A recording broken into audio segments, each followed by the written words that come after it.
Hello guys, big boss 7 Tamil. இப்போ நம்ம லைவ்ல என்ன நடந்துட்டு இருக்குன்றது தான் பார்க்க போறோம். ரவீனாக்கும் அர்ச்சனாக்கும் பயங்கரமா சண்டை போயிட்டு இருக்கு. அர்ச்சனா ரவீனாவை வச்சு செய்ன்னு செஞ்சுட்டு இருக்காங்க. என்ன ஆச்சு, என்ன சண்டை அப்படின்றதுல இந்த வீடியோல நம்ம இப்போ பார்க்கலாம். காலையில இருந்தே எதுவுமே பெருசா பண்ணாம சும்மா தான் இருந்துட்டு இருந்தாங்க. ஆனா அவங்களுக்கு மதியத்துக்கு மேல என்னன்னா ஒரு டாஸ்க் கொடுத்தாங்க. என்ன டாஸ்க்னா டாமெக்ஸ் டாஸ்க் கொடுத்தாங்க. அந்த டாமெக்ஸ் டாஸ்க்ல ரவீனா தான் தலைவரா இருந்தாங்க. அவங்க தான் மார்க் போடுற இடத்துல இருந்தாங்க.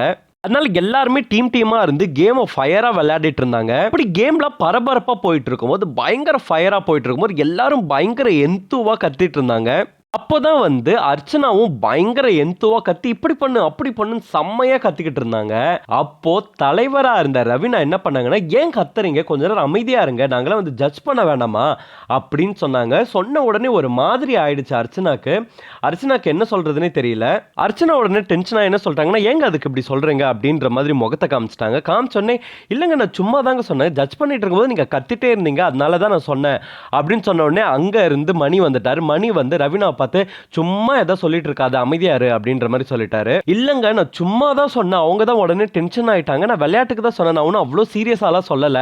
இல்லங்க நீங்க அது சும்மா கூட சொல்லக்கூடாது, எப்படி சொல்றீங்கன்னு ஒன்று இல்லையா, நீங்க கூட தான் சிரிச்சுட்டே இருக்கீங்க, அது இரிட்டேட் ஆகுது, நான் உங்களுக்கு சொல்லவா, அது எப்படி இருக்கும் உங்களுக்கு, அந்த மாதிரி தான் இது இருக்கு அப்படின்னு சொல்லிட்டாங்க. ரவீனாக்கு என்ன சொல்றதுனே தெரியல.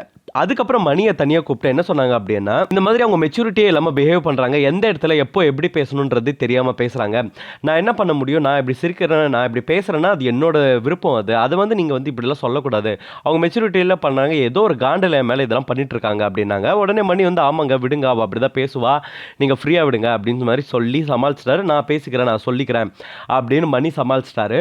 உடனே அங்கேருந்து அர்ச்சனா செம்ம டென்ஷனாக வந்தாங்க. வந்து அங்கே வந்து விஷ்ணுவும் விஜயவர்மாவும் இருந்துட்டு இருந்தாங்க. அந்த இடத்துல வந்து சொல்லிட்டு இருந்தாங்க, இந்த மாதிரி என்ன அப்படின்னா, என்னங்க இந்த ரவீனா என்னை பார்த்து இப்படியெல்லாம் சொல்லிட்டு இருக்கிறா, நான் வந்து பேசுறது பிடிக்கலன்னா அதுக்கு நான் என்ன பண்ண முடியும், என் வாய்ஸ் இப்படி தான் இருக்குது, கண்ணீர் தான் இருக்கும், அப்படி தான் கேட்கும், அதுக்காக என்ன தொண்டையில் ஆப்ரேஷன் பண்ணிட்டா இருக்க முடியும். செம்ம காண்டாயிடுச்சுங்க எனக்கு இந்த மாதிரிலாம் பேசுறதுல. எனக்கு எப்போ பார்த்தாலும் இதே மாதிரி தான் சொல்லிட்டு இருக்கா அவ. இதுனா ஃபர்ஸ்ட் டைம் செகண்ட் டைம் கிடையாது, நிறைய தடவை சொல்லிட்டு அவ கூட தான் கேவலமாக சிரிக்கிறா. நான் அதை என்ன சொல்லட்டுமா, நல்லா இல்லை நீ சிரிக்கிறதுன்னு சொல்லட்டுமா, நான் அது சொல்லிட்டே இருக்கட்டுமா, அது எப்படி ஹர்ட் ஆகும், அதே மாதிரி தான் எனக்கும் ஹர்ட் ஆகுது அப்படின்னாங்க. உடனே விஜயவர்மா என்ன சொன்னார், விடுங்க ஃப்ரீயாக விடுங்க, இது நீங்கள் ரொம்ப மைண்டுக்கு எடுத்துக்காதீங்க, டென்ஷன் ஆகாதீங்க, ஃப்ரீயாக விடுங்க அப்படின்னாங்க.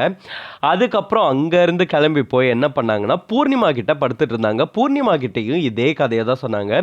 என்னங்க இவர் ரவீனா என்னை பார்த்து பேசாதீங்க கத்தாதீங்கன்னு சொல்லிட்டாங்க. எனக்கு செம்ம காண்டாயிடுச்சுங்க.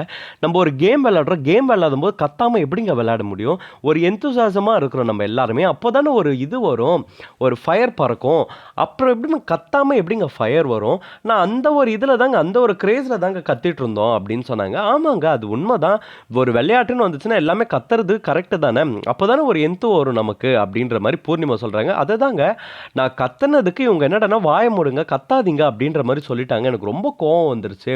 இவங்க எப்போ பார்த்தாலும் என் வாய்ஸை வச்சே தான் இவங்க சொல்லிட்டு இருக்காங்க.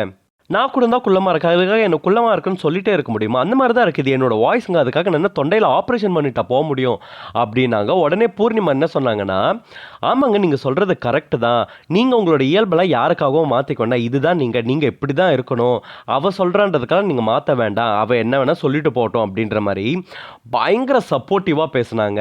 இந்த சப்போர்ட்லாம் எப்போ வந்துச்சு நமக்கு தான் தெரியுமே, எப்போ இருந்து வந்துச்சு, அவங்க பாயிண்ட் கொடுத்ததுலேருந்து இல்லைன்னு.